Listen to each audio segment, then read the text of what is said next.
Axis submarines, German, Italian, Japanese, prowl the Indian Ocean. An ever-constant threat to Allied convoys carrying men and supplies to China, Burma, India. The main body of the Japanese surface fleet has more than it can do to cope with the United States Navy in the Pacific. But there are Imperial submarines to spare.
Across 3 vast oceans, past 3 great continents, the supplies for victory reach the docks of Calcutta. From the United States, from Great Britain, from the factories of India herself. Half a world away, the war in Europe demands and consumes millions of men, billions of supplies.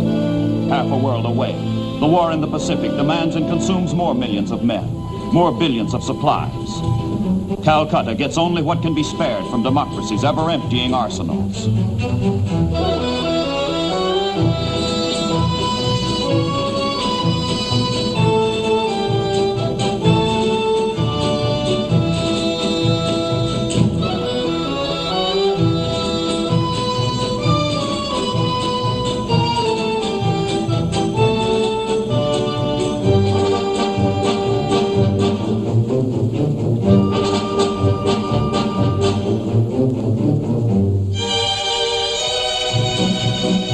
Cargo planes will fly a portion of the supplies into China over the Himalayan hump at the rate of 47,000 tons a month.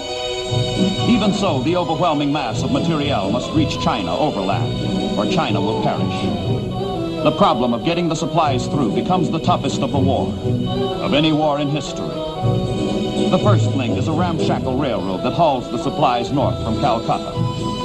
The first link is the easy link.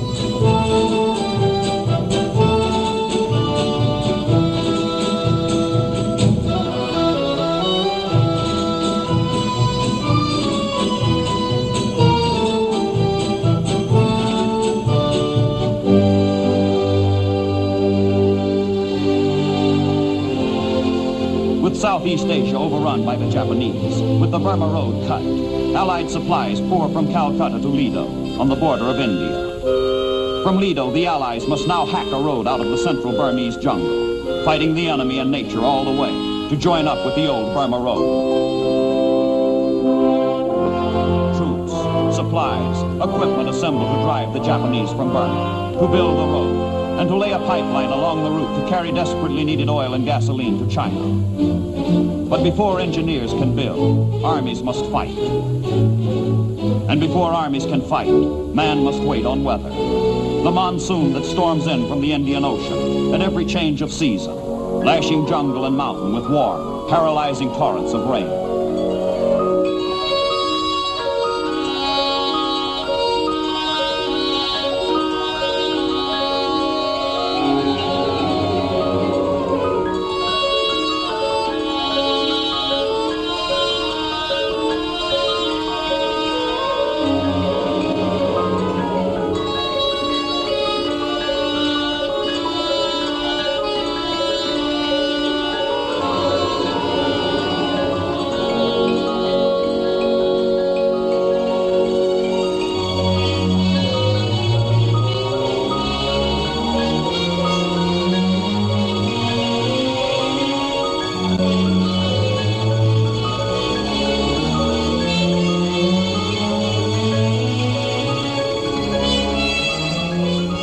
has come.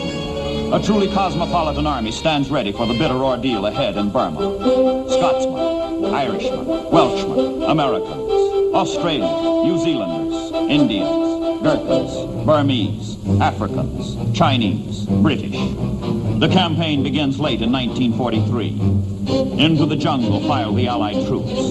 Into the jungle that reeks and steams with 1,000 fetid evils spread by germ and insect. Malaria, cholera, typhus, dysentery, beriberi, tropical fever.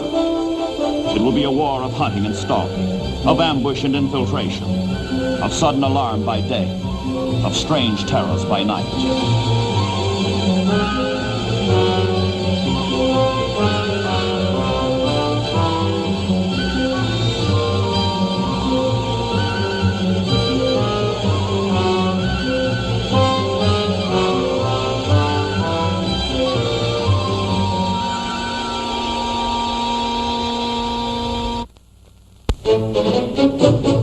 Behind the combat troops come the engineers to lay their pipeline foot by foot, yard by yard, across the conquered jungle.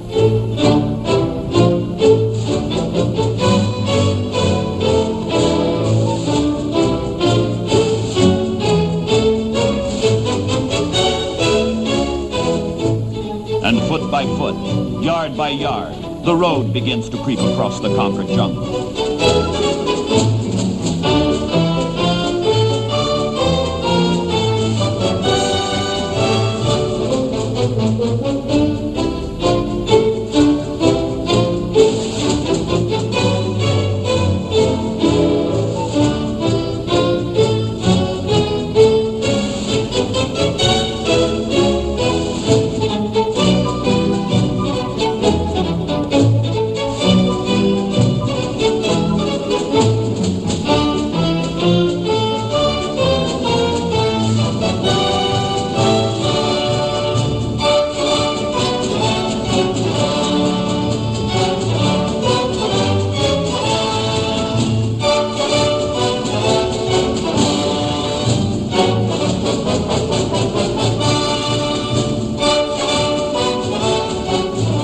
Deep in the tangled jungle of Burma, on the banks of the Irrawaddy, boat yards, and then boats are hewn out of the forest.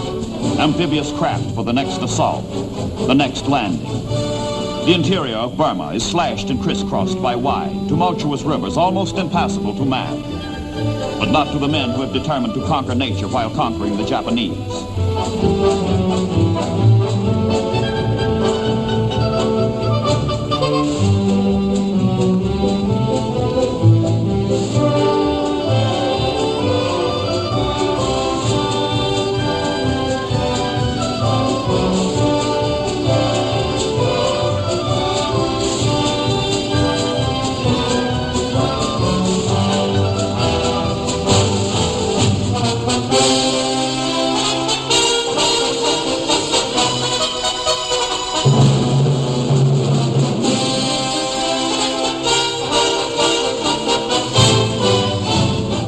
Foot by foot, yard by yard, and then mile by mile, the men, the pipe, the road move forward, forward toward China.